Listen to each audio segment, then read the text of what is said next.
Bienvenido a Lección Nocturna, relájate y aprende en el camino. Intro: El sueño rojo. Un viaje a Marte y a nosotros mismos. Cierra los ojos e imagina el cielo nocturno. No el cielo de una ciudad moderna, iluminado por 1000 farolas y letreros de neón, sino el cielo como lo veían nuestros antepasados. Un mar de terciopelo negro, salpicado de diamantes centelleantes. La mayoría de estos puntos de luz permanecen fijos noche tras noche, año tras año, en las mismas constelaciones que maravillaron a los primeros seres humanos. Pero unas pocas de estas luces son diferentes. Viajan. Los antiguos griegos las llamaron planetes, los errantes. Y entre estos errantes hay uno que ha capturado la atención de la humanidad durante milenios. Uno cuyo color es diferente al de los demás. Uno que brilla en el cielo con un rojo ominoso y oxidado. Marte. Esta noche te llevaré en un viaje. No solo un viaje a través del espacio, a lo largo de millones de kilómetros hasta este planeta rojo, sino también un viaje a través del tiempo, a través de la historia de la humanidad y su eterna fascinación por este vecino lejano. Una historia que nos habla de dioses y monstruos, de soñadores geniales y amargas decepciones, de robots que ruedan solitarios por desiertos rojos, y de la que quizás sea la pregunta más grande que podemos hacernos. ¿Estamos solos en el universo? Relájate y déjate llevar. El sueño rojo comienza. Capítulo 1: La estrella roja en el cielo nocturno.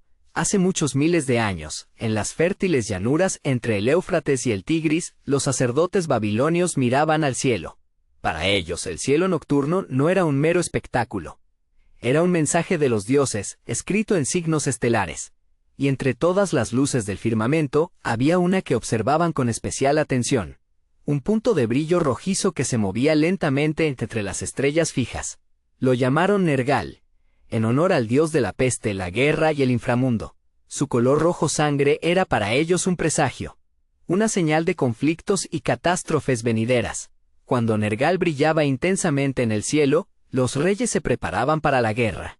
Los sacerdotes seguían su curso con el mayor esmero, pues creían poder leer el futuro en sus movimientos. Los antiguos griegos vieron al mismo errante rojo y le dieron el nombre de su dios de la guerra, Ares. Para los romanos, se convirtió en Marte, el padre de Rómulo y Remo, el protector de las legiones. Su símbolo, el círculo con la flecha apuntando hacia arriba a la derecha, sigue representando hasta hoy la masculinidad y la agresión. No es casualidad que todavía usemos este símbolo en las puertas de los baños, en diagramas biológicos, en horóscopos astrológicos. Pero Marte era más que un dios de la guerra en el cielo. También era un enigma que ocupaba a las mentes más brillantes de la antigüedad. Los primeros astrónomos observaron algo extraño. A veces, Marte parecía cambiar de dirección. No se movía de manera uniforme de este a oeste como los otros planetas, sino que describía extraños bucles en el cielo. Avanzaba, se detenía, retrocedía, se detenía de nuevo y luego continuaba su camino. Este llamado movimiento retrógrado planteó un enorme enigma a los eruditos. ¿Cómo podía un cuerpo celeste cambiar de dirección? De una época en la que se creía que la Tierra estaba en el centro del universo y todos los cuerpos celestes giraban a su alrededor en órbitas perfectas. Este comportamiento de Marte era un escándalo, una anomalía que ponía en duda toda la concepción del mundo. El astrónomo griego Ptolomeo intentó resolver el problema ideando complicados sistemas de círculos sobre círculos, los llamados epiciclos. En su modelo, Marte se movía en un pequeño círculo que, a su vez, se movía en un círculo más grande alrededor de la Tierra. Funcionaba, más o menos, pero era poco elegante, complicado. Un remiendo matemático. Solo siglos más tarde, cuando Nicolás Copérnico y Johannes Kepler desarrollaron el modelo heliocéntrico, se encontró la verdadera explicación. La Tierra y Marte giran ambos alrededor del Sol, pero a diferentes velocidades. La Tierra tarda 1 año en dar una vuelta, Marte casi 2. Cuando la Tierra, más rápida, adelanta a Marte, más lento, desde nuestro punto de vista parece que éste retrocede. Al igual que un coche en la autopista al que adelantamos parece deslizarse hacia atrás, aunque en realidad se esté moviendo hacia adelante. Pero esta explicación aún estaba en un futuro lejano. Para la gente de la antigüedad y la Edad Media, Marte siguió siendo un misterio. una estrella roja de la guerra que danzaba según reglas que solo los dioses entendían. Lo que estos primeros observadores no podían sospechar es que Marte, un día, dejaría de ser solo un punto de luz en el cielo. Se convertiría en un lugar, un destino, un mundo que exploraríamos con telescopios, visitaríamos con sondas espaciales y quizás, algún día, pisaríamos con nuestros propios pies. Pero el camino de un dios de la guerra a un destino de sueños humanos fue largo y lleno de giros sorprendentes. Capítulo 2. La era de los canales. ¿Un mundo moribundo? El año 1877 marcó un punto de inflexión en la historia de la exploración de Marte. En ese año, Marte se acercó a la Tierra como pocas veces antes, en una llamada oposición perihélica, en la que los dos planetas estaban a solo unos 56 millones de kilómetros de distancia. Astrónomos de todo el mundo apuntaron sus telescopios al planeta rojo, esperando aprender más sobre este mundo extraño. En Milán, el astrónomo italiano Giovanni Virginio Schiaparelli estaba sentado ante su telescopio en el observatorio de Brera, dibujando meticulosamente lo que veía. Y lo que vio encendería la imaginación de toda una generación. En la superficie marciana, Schiaparelli reconoció finas estructuras lineales que parecían extenderse por el planeta como una red. Las llamó canali, la palabra italiana para surcos o cursos de agua naturales. Schiaparelli mismo fue cauteloso en sus interpretaciones. Nunca habló de estructuras artificiales, nunca de inteligencia. Para él, los canali eran formaciones naturales, comparables quizás a valles fluviales o fallas geológicas. Pero entonces ocurrió algo fatídico. Cuando las observaciones de Schiaparelli se tradujeron al inglés, la palabra italiana canali se convirtió en la inglesa canals. Y canals no significa surcos naturales, sino canales construidos artificialmente. Una palabra que implica ingenieros, constructores, inteligencia. Esta traducción aparentemente pequeña encendió una chispa que prendió fuego a la imaginación del mundo. Entre todos los fascinados por la idea de los canales de Marte, un hombre se destacó especialmente: Percival Lowell. Lowell era un acaudalado aristócrata de Boston de una de las familias más respetadas de Nueva Inglaterra. Había estudiado en Harvard, viajado como diplomático por Asia y escrito varios libros sobre el lejano Oriente. Pero a mediados de sus 40 años, su vida cambió radicalmente. Se obsesionó por completo con la idea de una civilización marciana. En 1894, Lowell construyó con su propio patrimonio un observatorio en Flagstaff, Arizona, en un lugar que había elegido por su aire claro y sus noches oscuras. El único objetivo de este observatorio, la observación de Marte. El observatorio Lowell todavía existe hoy, y es una de las instituciones astronómicas más importantes del mundo, aunque su fundador ya no sea conocido por sus observaciones de Marte. Noche tras noche, Lowell se sentaba ante su telescopio y dibujaba lo que creía ver. Y veía mucho, más que cualquier otro observador. En sus registros apareció una compleja red de canales que cubría todo el planeta. Cientos de líneas rectas que se cruzaban en puntos específicos, a los que llamó oasis. Sus mapas se volvieron cada vez más detallados, cada vez más precisos, cada vez más convincentes. Para Lowell, el significado de estas estructuras era claro. Aquí estaba la prueba de una civilización altamente inteligente. Una civilización, sin embargo, condenada a la extinción. Lowell desarrolló una teoría tan grandiosa como trágica. Marte, creía él, era un mundo moribundo. Un planeta que alguna vez fue fértil y rico en agua, pero que con el paso de eones se fue secando. Sus océanos se evaporaron, sus ríos se secaron, su atmósfera se volvió cada vez más delgada. Solo en los casquetes polares quedaba agua, congelada en enormes escudos de hielo. Los marcianos, los habitantes inteligentes de este mundo, se enfrentaban a la extinción. Y en un último y desesperado acto, un titánico proyecto de ingeniería, habían comenzado a construir un sistema de canales que abarcaba todo el planeta. El objetivo: distribuir el precioso agua de deshielo de los casquetes polares por todo el planeta, para mantener con vida los últimos vestigios de su civilización. Era una visión épica y romántica. Una raza moribunda luchando contra el final inevitable. Héroes de la supervivencia erigiendo construcciones, junto a las cuales las pirámides de Giza parecen castillos de arena. una sociedad que ha superado sus diferencias y lucha unida por su existencia. Lowell escribió 3 libros sobre sus teorías. Marte en 1895, Marte y sus canales en 1906, Marte como morada de vida en 1908. Se convirtieron en bestsellers. El público estaba entusiasmado. Los periódicos informaban sobre la moribunda civilización marciana como si fuera un hecho probado. Pero no todos estaban convencidos. Otros astrónomos, utilizando los mismos o mejores telescopios, no podían ver los canales. Veían manchas borrosas, marcas irregulares, pero no líneas rectas que atravesaran el planeta. El naturalista británico Alfred Russel Wallace, codescubridor de la teoría de la evolución junto a Darwin, escribió un libro entero para refutar las teorías de Lowell. ¿Era Lowell un descubridor visionario o un hombre que veía lo que quería ver? La verdad era más complicada. El telescopio de Lowell era bueno, pero no perfecto. Y el ojo humano tiene una propiedad extraña. Cuando ve patrones borrosos y fragmentados, tiende a conectarlos en líneas y formas. Este fenómeno está hoy bien estudiado. Lowell realmente veía algo, pero eran los límites de su propia percepción, no las obras de ingenieros extraterrestres. Pero nadie lo sabía con certeza en ese entonces.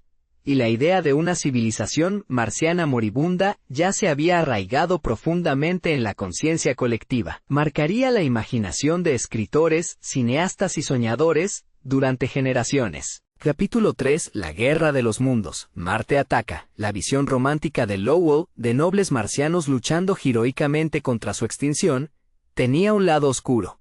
Si los habitantes de Marte eran tan inteligentes y tecnológicamente avanzados, si su planeta realmente estaba muriendo, ¿qué les impediría buscar un nuevo hogar? Un planeta con abundante agua, con tierras fértiles, con todo lo que necesitaban para sobrevivir, un planeta como la Tierra. En 1898, el autor británico Herbert George Wells publicó una novela que respondía a esta pregunta con una consecuencia aterradora: La Guerra de los Mundos. En la historia de Wells, los marcianos ya no son nobles ingenieros.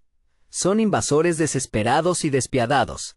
Seres con enormes cabezas y cuerpos atrofiados que avanzan por el paisaje inglés en máquinas de combate de 3 patas, destruyendo todo a su paso. Sus armas, el rayo de calor y el gas venenoso negro, son irremediablemente superiores a la tecnología humana. La humanidad se enfrenta a la aniquilación. La novela de Wells era más que simple entretenimiento. Era un comentario sobre el imperialismo británico, una advertencia a una sociedad que a su vez había conquistado y sometido a otros pueblos. ¿Cómo se sentiría?, preguntaba Wells, si alguien nos tratara como nosotros tratamos a los tasmanos, a quienes cazamos hasta la extinción. Los marcianos en la novela de Wells eran un espejo que él le ponía a su propia sociedad. Pero para la mayoría de los lectores, la Guerra de los Mundos fue, sobre todo, aterradoramente real. La historia estaba tan convincentemente escrita, tan detallada en su descripción de la destrucción, que muchos lectores se preguntaron si algo así podría suceder realmente. La novela se convirtió en un éxito de ventas mundial y estableció un género que hoy llamamos ciencia ficción. 40 años más tarde, la historia de Wells adquiriría una nueva dimensión inesperada. La noche del 30 de octubre de 1938, un día antes de Halloween, la emisora de radio estadounidense CBS transmitió una adaptación de la novela de Wells. El joven director Orson Welles, sin parentesco con el autor, a pesar del nombre similar, había decidido presentar la historia en forma de noticieros ficticios. La obra radiofónica comenzó de forma bastante inofensiva, con música de baile desde un hotel en Nueva York e informes meteorológicos de rutina. Pero entonces, la música fue interrumpida. Un reportero excitado informó: un objeto extraño se había estrellado en una granja en Grover's Mill, Nueva Jersey. No un meteorito como se supuso inicialmente, un objeto cilíndrico, de unos 30 metros de largo. Y de este cilindro, salían seres. Lo que siguió fue una hora de pánico brillantemente escenificado. Informes de máquinas de combate que surgían del suelo, de rayos de calor que incendiaban ciudades enteras, de huidas masivas y líneas de defensa que se derrumbaban. Los actores interpretaban a reporteros, militares, testigos aterrorizados, y lo hacían de manera tan convincente que muchos oyentes, que habían sintonizado tarde, y se habían perdido el aviso sobre la naturaleza ficticia de la emisión, creyeron estar presenciando una invasión real. Los periódicos del día siguiente informaron de un pánico masivo. La gente habría corrido gritando a las calles, llamado a sus parientes para despedirse, intentado huir de los marcianos. El pánico real fue probablemente menos dramático de lo que afirmaron los periódicos, que también querían vender sus ejemplares, y una historia sobre el pánico masivo se vendía mejor que la verdad. Pero el hecho de que alguien creyera que la historia era real, demostraba cuán profundamente arraigada estaba la idea de vida inteligente en Marte en la conciencia colectiva. Marte ya no era solo un punto rojo en el cielo. Ya no era solo el hogar de filósofos ingenieros moribundos. Se había convertido en una amenaza. Un lugar del que podían venir monstruos. La palabra marciano se había convertido en sinónimo de extraterrestre. Los marcianos, ya sea como nobles luchadores contra la extinción, o como invasores despiadados, se habían convertido en parte de la cultura humana. Y esta idea marcaría las expectativas cuando la humanidad finalmente desarrolló los medios para echar un primer vistazo real a nuestro planeta vecino. Capítulo 4. La gran decepción. Un mundo muerto. El 4 de octubre de 1957, una pequeña bola de metal llamada Sputnik emitió un pitido desde la órbita terrestre, inaugurando la era espacial. La Unión Soviética había puesto el primer objeto artificial en el espacio, y Estados Unidos estaba conmocionado. La carrera hacia la Luna había comenzado. Pero pronto las miradas se dirigieron también a objetivos más lejanos. Y ningún objetivo era más tentador que Marte. Ambas superpotencias, la Unión Soviética y Estados Unidos, enviaron sondas al planeta rojo. Los soviéticos comenzaron antes, pero tuvieron una suerte catastrófica. Su primera sonda a Marte, lanzada en octubre de 1960, explotó en el lanzamiento. La segunda ni siquiera alcanzó la órbita terrestre. Mars 1, lanzada en 1962, perdió el contacto a mitad de camino. Marte parecía resistirse a la exploración. Luego, el 14 de julio de 1965, el día de la fiesta nacional francesa, la NASA logró un avance histórico. La sonda espacial Mariner 4, una pequeña cápsula de metal con paneles solares y una primitiva cámara de televisión, pasó a una distancia de unos 9.800 kilómetros de Marte y envió las primeras imágenes de cerca de otro planeta a la Tierra. El mundo contuvo la respiración. ¿Qué veríamos? ¿Los canales de Lowell? ¿Las ruinas de una civilización desaparecida? Quizás incluso signos de vida. Vegetación, ciudades, los últimos marcianos mirando a las estrellas. Las imágenes que envió Mariner 4 fueron un shock. La transmisión duró horas. Línea por línea, píxel por píxel, los datos fueron recibidos por los radiotelescopios en la Tierra. Los técnicos estaban tan impacientes que no esperaron a los ordenadores. Imprimieron los números en tiras de papel y colorearon las imágenes con lápices de colores, cada número de un color diferente. Lo que vieron fue desalentador. Eran solo 22 fotografías borrosas y en blanco y negro, que mostraban en total alrededor del 1% de la superficie marciana. No mostraban canales, ni ciudades, ni vegetación. En su lugar, los científicos vieron un paisaje desolado y lleno de cráteres que recordaba a la Luna. Un desierto muerto y polvoriento bajo un cielo delgado y hostil para la vida. Las mediciones fueron aún más desalentadoras.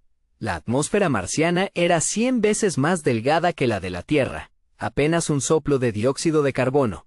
La presión en la superficie era menos del 1% de la presión en la Tierra. Menos que en la cima del monte Everest. Menos que en la altitud más alta en la que un ser humano puede respirar. El agua líquida no podía existir en tales condiciones. Se evaporaría o se congelaría instantáneamente. Ni mares, ni canales, ni vida. En la comunidad científica se extendió la desilusión. Marte no era un mundo moribundo. Era un mundo muerto. Probablemente nunca había estado vivo. Los sueños de Lowell, las pesadillas de Wells, la fascinación centenaria por el planeta rojo, todo parecía basarse en un malentendido. En el pensamiento desiderativo de una humanidad que no quería estar sola en el universo. Las misiones de los años siguientes confirmaron inicialmente esta sombría imagen. Mariner 6 y 7 pasaron por Marte en 1969 y enviaron más imágenes de una desolación lunar. Marte, al parecer, estaba geológica y biológicamente muerto. Pero entonces llegó Mariner 9, y todo cambió. Cuando la sonda llegó a Marte en 1971, una enorme tormenta de polvo, la más grande jamás observada, azotaba el planeta. Durante meses, el polvo ocultó toda la superficie. Pero cuando la tormenta amainó, las cámaras de Mariner 9 revelaron un mundo completamente diferente al que había mostrado Mariner 4. Había volcanes gigantescos, entre ellos el Olympus Mons, el volcán más grande del sistema solar, 3 veces más alto que el monte Everest. Estaba el Valles Marineris, un sistema de cañones que se extiende por más de 4.000 kilómetros y tiene hasta 7 kilómetros de profundidad. Y había estructuras que parecían sospechosamente lechos de ríos secos. Marte no estaba muerto, solo estaba dormido. La historia de Marte aún no había terminado de escribirse. Capítulo 5: Caras en la arena. Vemos lo que queremos ver. En 1976, 2 sondas espaciales estadounidenses llegaron a Marte para explorar el planeta más a fondo que nunca antes. Viking 1 y Viking 2. Cada una consistía en un orbitador que giraba alrededor del planeta y lo cartografiaba, y un aterrizador que se posaba en la superficie, los primeros vehículos espaciales funcionales en Marte. Los orbitadores Viking fotografiaron todo el planeta desde la órbita. Y una de estas imágenes desataría una tormenta de especulaciones que hasta hoy no ha amainado por completo. Fue el 25 de julio de 1976. El orbitador Viking 1 fotografiaba una región llamada Sidonia, una llanura en el hemisferio norte de Marte. En una de estas imágenes, tomada desde una altura de unos 1.800 kilómetros, apareció una formación que llamó inmediatamente la atención de los científicos. Una estructura que se parecía asombrosamente a un rostro humano. 2 puntos oscuros que parecían ojos. Una elevación alargada que recordaba a una nariz. Una línea horizontal que parecía una boca. Una cara en Marte. La NASA publicó la imagen como una curiosidad. Un ejemplo interesante de cómo la luz y la sombra pueden crear formas extrañas. Un científico bromeó diciendo que la cara parecía mirarnos fijamente.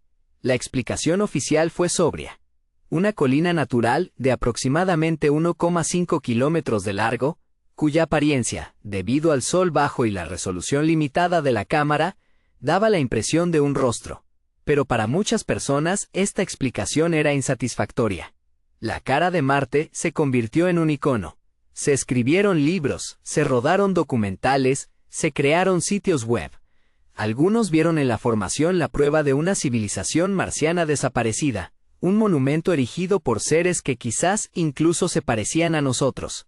Un mensaje para futuros visitantes, una señal. Aquí estuvimos. Aquí vivimos. Los descubrieron en los alrededores de la cara otras estructuras. Pirámides, patrones geométricos, disposiciones regulares, los restos de una ciudad extraterrestre. Cuanto más se miraba, más parecía encontrarse. Las teorías se volvieron cada vez más elaboradas. Algunos creían que la cara era un mensaje para futuros visitantes de Marte. Otros sospechaban que la NASA estaba ocultando deliberadamente pruebas de inteligencia extraterrestre. Un encubrimiento de proporciones cósmicas.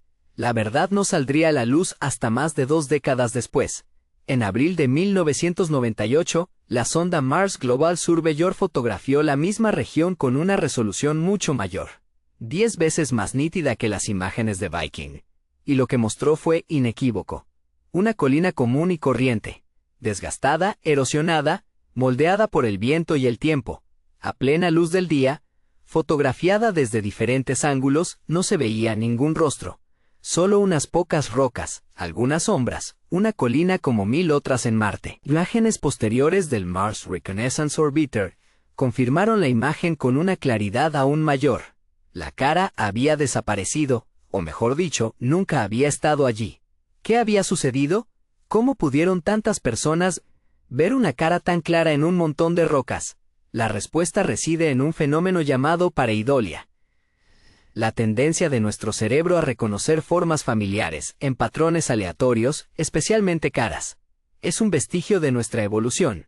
Para nuestros antepasados, era vital para la supervivencia reconocer caras rápidamente.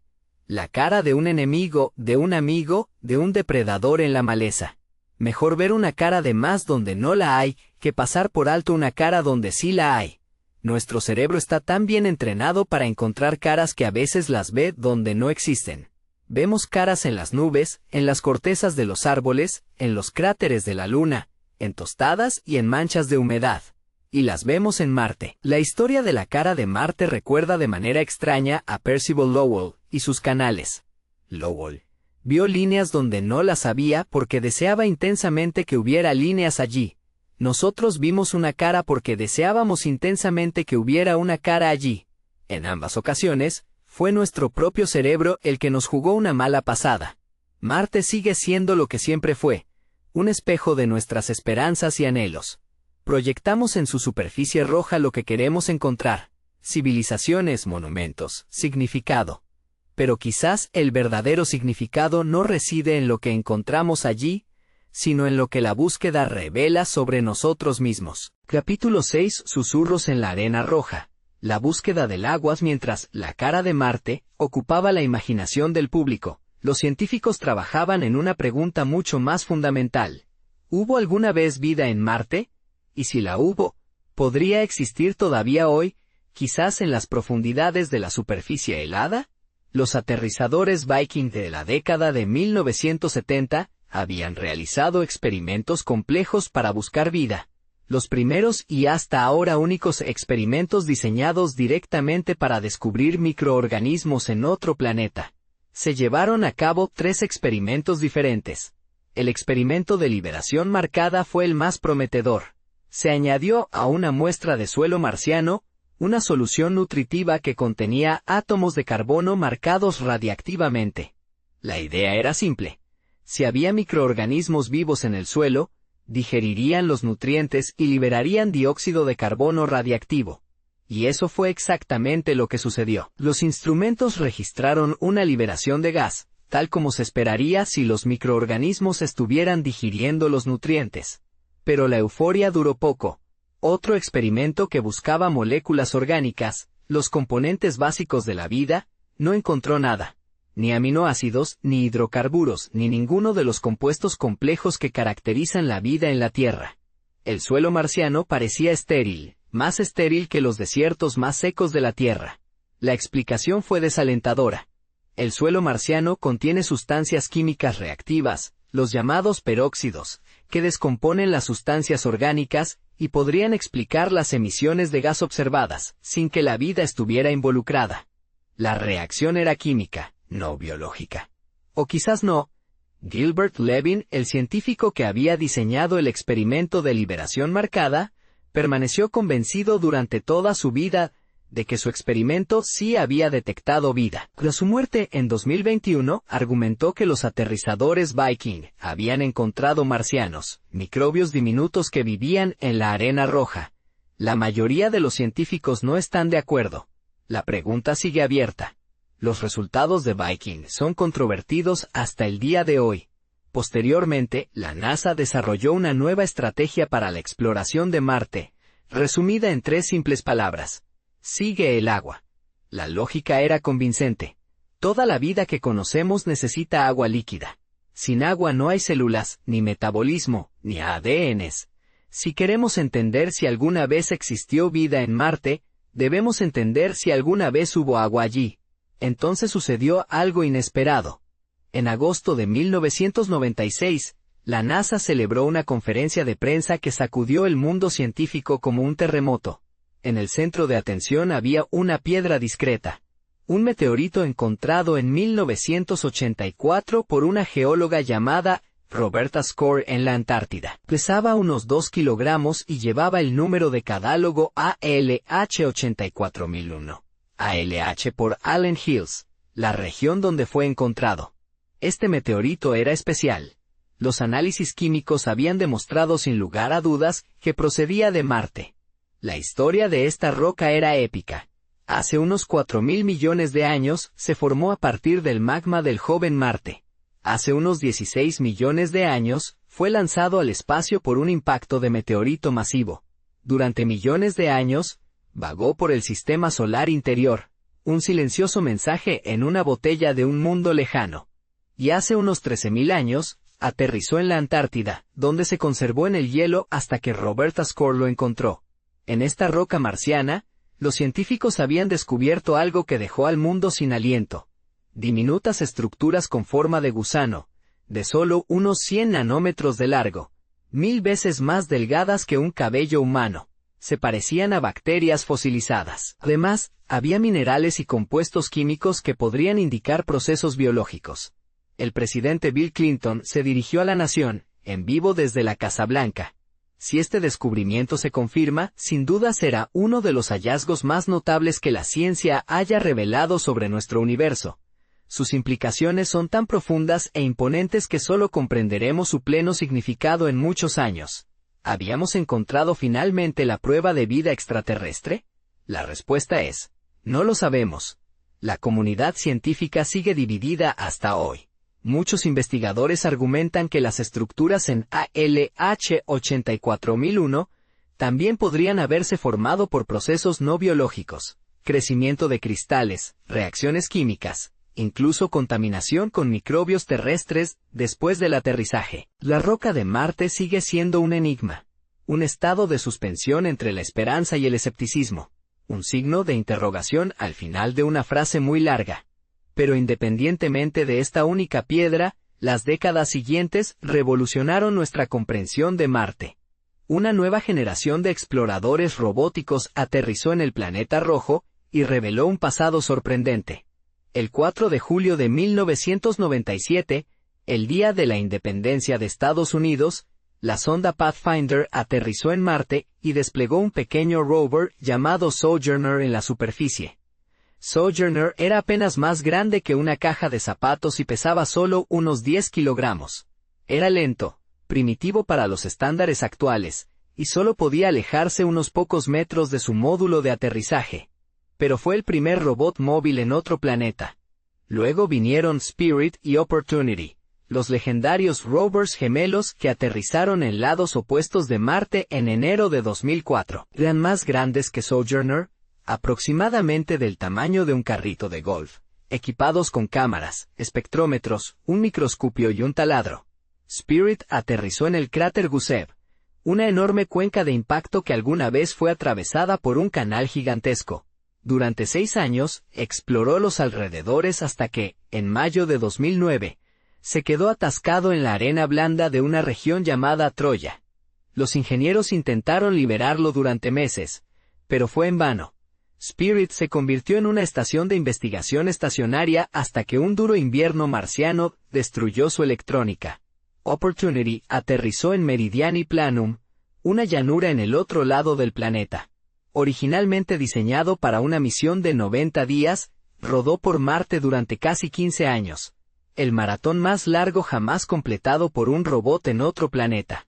Recorrió más de 45 kilómetros, más que la distancia de un maratón terrestre. En 2018, una enorme tormenta de polvo barrió Marte, oscureciendo todo el planeta. Los paneles solares de Opportunity ya no podían recibir luz. El rover dejó de funcionar. Durante meses, los ingenieros intentaron contactarlo. En febrero de 2019, la NASA envió un último mensaje, una canción por radio, I'll Be Seeing You de Billie Holiday. Una despedida a un amigo fiel que nos había mostrado tanto. Lo que estos rovers encontraron cambió todo lo que creíamos saber sobre Marte. Descubrieron capas de roca que solo pueden formarse en presencia de agua estancada. Lechos de ríos y deltas secos por donde alguna vez fluyeron corrientes. Minerales como la hematita. Pequeñas esferas que los científicos llamaron cariñosamente, arándanos, que en la Tierra solo se forman en ambientes húmedos, sulfatos y arcillas que fueron depositados por el agua. Marte no siempre había estado muerto. Hace más de 3.000 millones de años, era un mundo diferente, más cálido, más húmedo, con una atmósfera más densa. Ríos surcaban su paisaje, algunos tan anchos como el Amazonas. Lagos llenaban sus cráteres, algunos tan grandes como los grandes lagos de América del Norte. Quizás incluso un océano cubría su hemisferio norte, un mar más grande que el Atlántico. La pregunta ya no era, ¿había agua en Marte?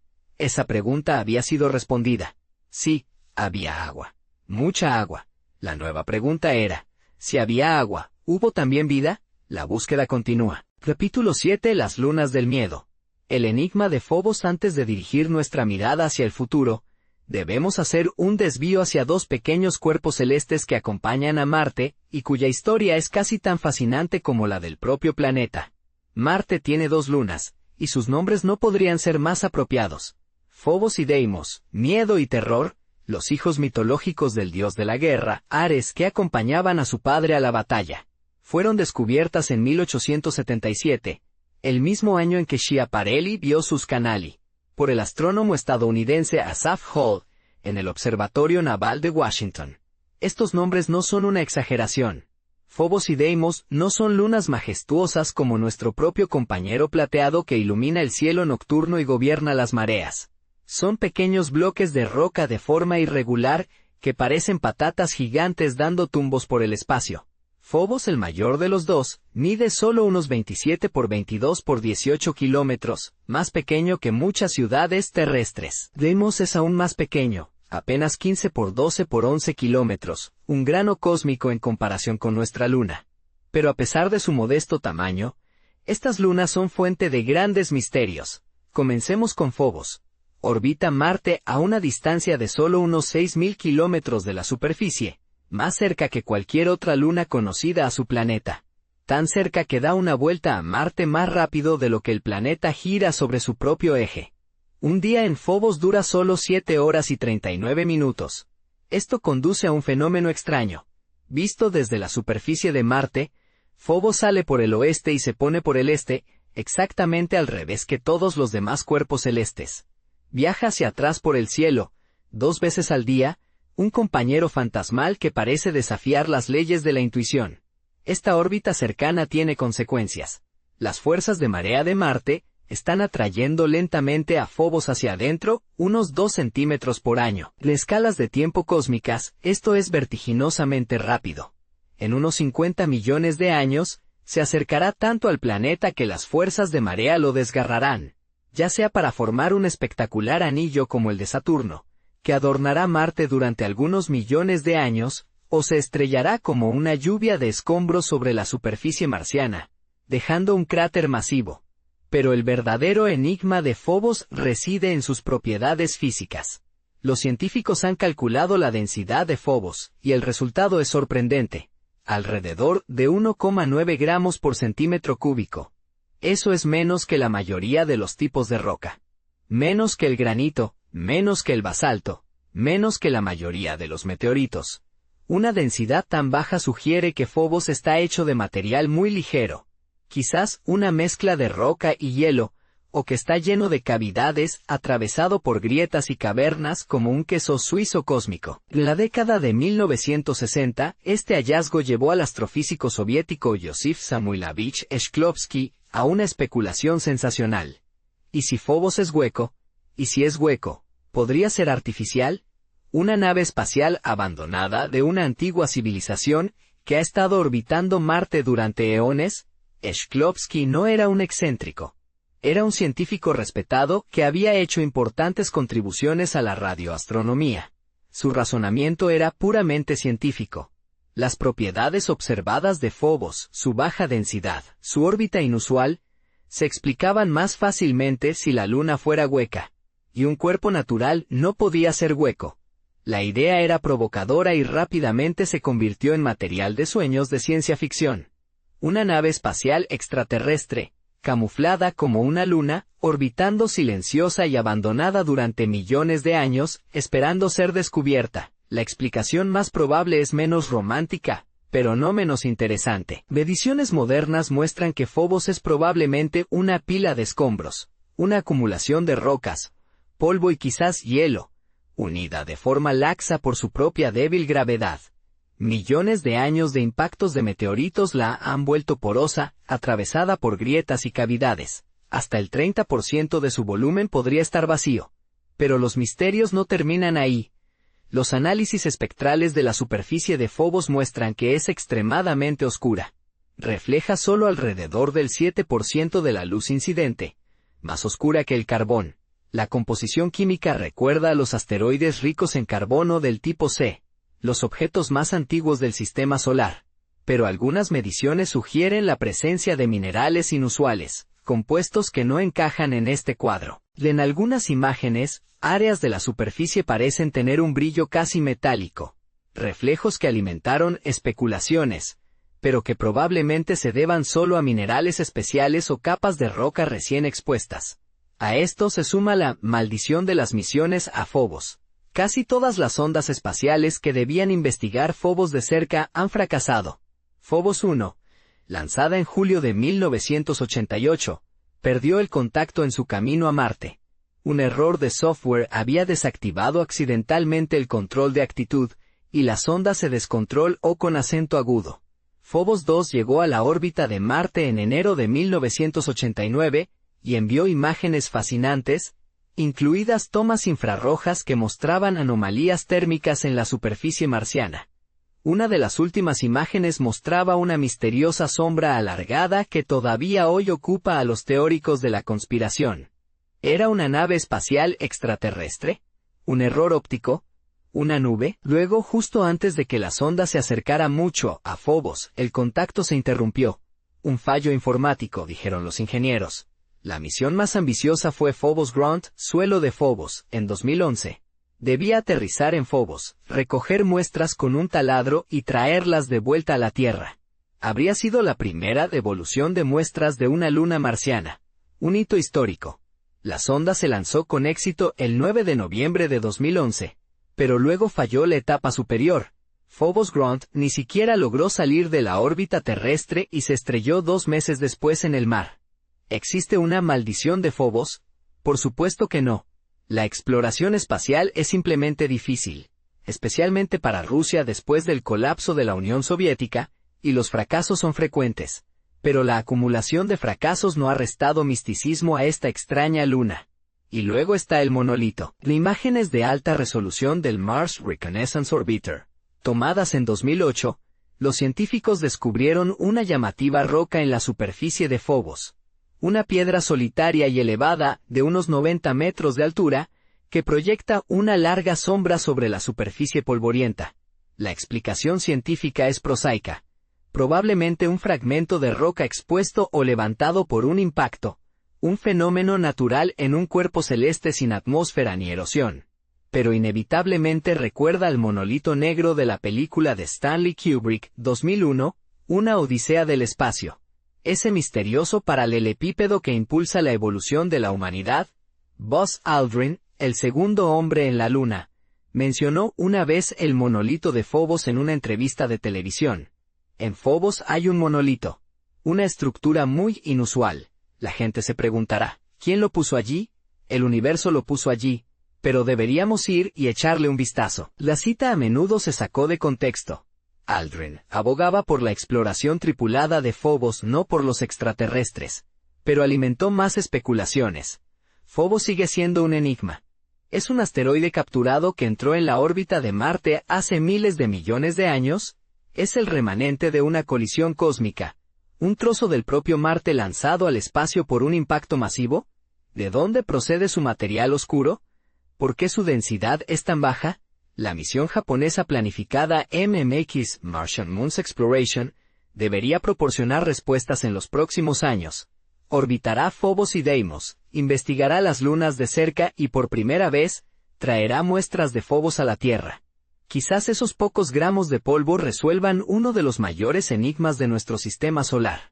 Hasta entonces, la luna del miedo sigue orbitando su planeta rojo, un pequeño trozo con forma de patata lleno de secretos que cada noche sale por el oeste. Capítulo 8. El próximo gran salto. Mientras escuchas estas palabras, hay robots rodando sobre Marte. Son nuestros ojos y manos en un mundo extraño, embajadores de la humanidad, y están escribiendo la historia. Curiosity, el rover que aterrizó en agosto de 2012 en una de las maniobras más espectaculares de la historia de la astronáutica, es un laboratorio móvil del tamaño de un coche pequeño. Pesa casi 1 tonelada.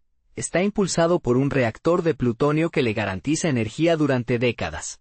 Con su rayo láser, llamado ChemCam, vaporiza rocas a varios metros de distancia para analizar su composición.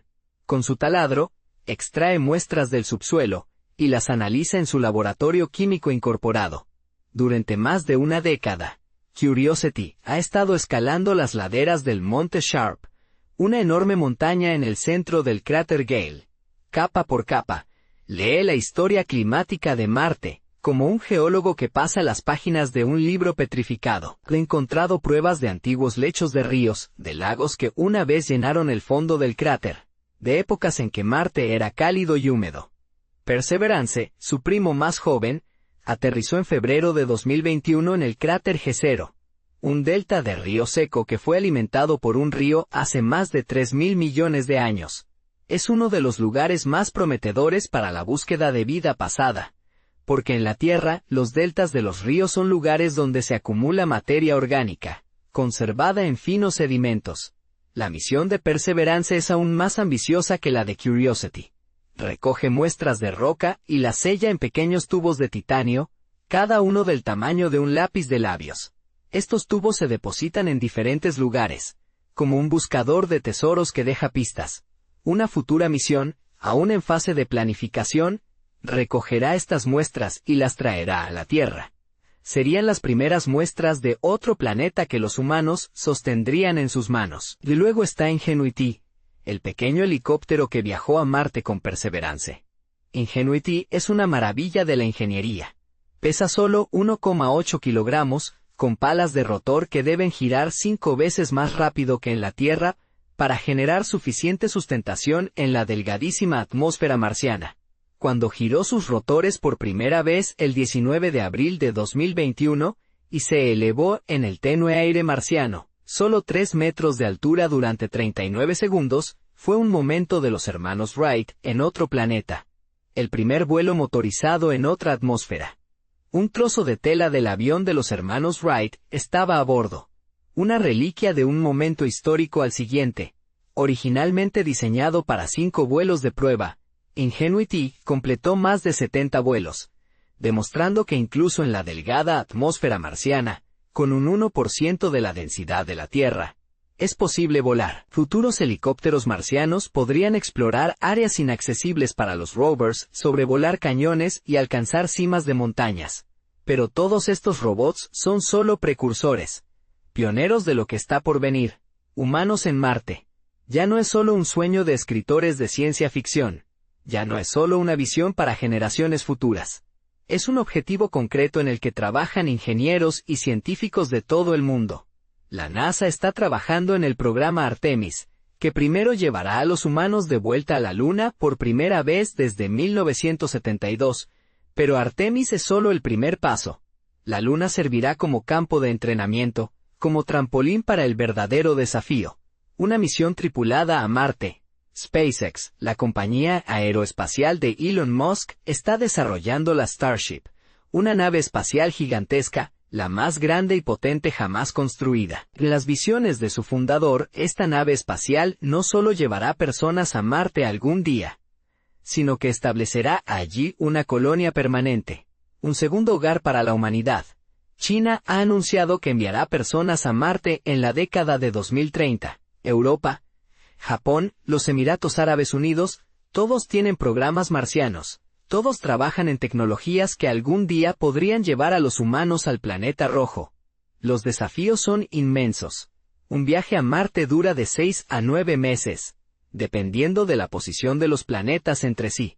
Los astronautas estarían expuestos a la radiación cósmica, de la que en la Tierra están protegidos por el campo magnético y la atmósfera. Cada día en el espacio aumenta el riesgo de cáncer. Tendrían que vivir en una nave espacial estrecha, lejos de cualquier ayuda, dependiendo de que cada sistema funcione. Una comunicación por radio a la Tierra tardaría hasta 24 minutos.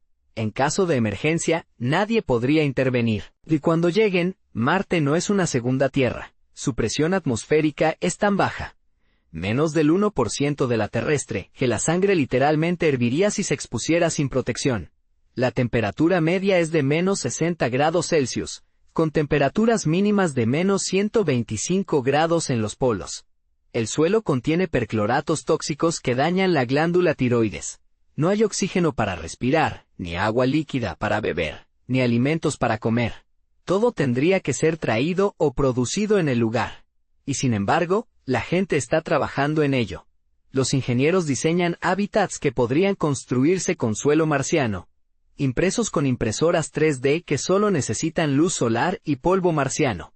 Los científicos desarrollan MOXIE, un aparato que ya se está probando en Perseverance y que extrae oxígeno de la atmósfera de dióxido de carbono de Marte. Los psicólogos estudian en experimentos de aislamiento en la Tierra, cómo las personas podrían soportar años de soledad y confinamiento sin volverse locas. No será fácil. Habrá contratiempos, quizás tragedias. Pero si la historia de la humanidad demuestra algo, es que siempre hemos ido más allá, más lejos de lo que debíamos, más lejos de lo que era razonable. De África a todo el mundo, a través de los mares, a la Luna. Y algún día, a Marte. Al final de este viaje, volvemos a ese punto rojo en el cielo nocturno con el que todo comenzó. Para los babilonios, era Nergal, un dios de la guerra y la peste, cuya aparición anunciaba la desgracia. Para Percival Lowell, era el hogar de una civilización moribunda, de nobles ingenieros que luchaban contra lo inevitable. Para H. G. Wells, era el origen de una invasión extraterrestre, un lugar de terror. Para los científicos de Mariner 4, era un desierto frío y muerto, un cementerio de sueños. Y hoy sabemos que Marte fue una vez un mundo diferente. Un mundo con ríos que fluían por valles, con lagos que llenaban cráteres, quizás incluso con un océano que cubría su hemisferio norte. Si en esa agua alguna vez surgió la vida, microbios diminutos que prosperaron en fuentes termales o sobrevivieron bajo el hielo, no lo sabemos. Pero la búsqueda continúa, con cada rover que deja sus huellas en la arena roja, con cada grano de roca que se analiza, con cada imagen que se transmite a través del vacío del espacio hasta la Tierra. Vimos canales donde no los había. Vimos caras donde solo había rocas. Vimos mensajes donde solo jugaban las sombras. Marte es lo que siempre ha sido. Un espejo en el que reconocemos nuestras propias esperanzas y miedos. Quizás esa sea la verdad más profunda sobre nuestra fascinación por el planeta rojo. No solo nos muestra lo que hay ahí fuera, nos muestra quiénes somos. Una especie que no puede dejar de soñar, que no puede dejar de preguntar, que levanta la vista al cielo estrellado y se niega a aceptar que las respuestas son inalcanzables. Algún día, habrá seres humanos en Marte. Caminarán por la arena roja, mirarán hacia un cielo de color caramelo y sabrán que están más lejos de casa que cualquier ser humano antes. Verán montañas más altas que cualquier cosa en la Tierra, cañones más profundos que el Gran Cañón. Y por la noche, cuando las estrellas brillen, las mismas estrellas que vemos, solo un poco más brillantes, un poco más cercanas, quizás miren hacia arriba. Y allí, en la distancia, verán un pequeño punto azul y blanco que brilla en la oscuridad. La Tierra, nuestro hogar. El primer ser humano que vea esta imagen quizás llore. No de tristeza, sino de asombro. Por el sentimiento de ser parte de algo más grande que todos nosotros. Por saber que lo logramos, que hemos viajado de un punto azul a un punto rojo, a través del vacío, impulsado solo por nuestro sueño. Eso es lo que Marte nos enseña al final. No solo que podemos mirar hacia afuera, sino que al hacerlo, aprendemos a mirar hacia adentro. Que la exploración de lo extraño nos ayuda a entender lo propio, que solo desde la distancia vemos cuán preciosa y frágil es nuestra pequeña canica azul. El sueño rojo siempre fue un viaje hacia nosotros mismos, y este viaje está lejos de terminar. Duerme bien. Sueña con desiertos rojos y horizontes lejanos, con robots que ruedan solitarios por cráteres, con personas que dejan sus huellas en arenas extrañas. Y quizás, solo quizás, sueñes con estar allí algún día. Esa fue la lección nocturna de hoy. Muchas gracias por escuchar. Si quieres ver más videos como este, deja un me gusta y suscríbete al canal. Buenas noches y duerme bien.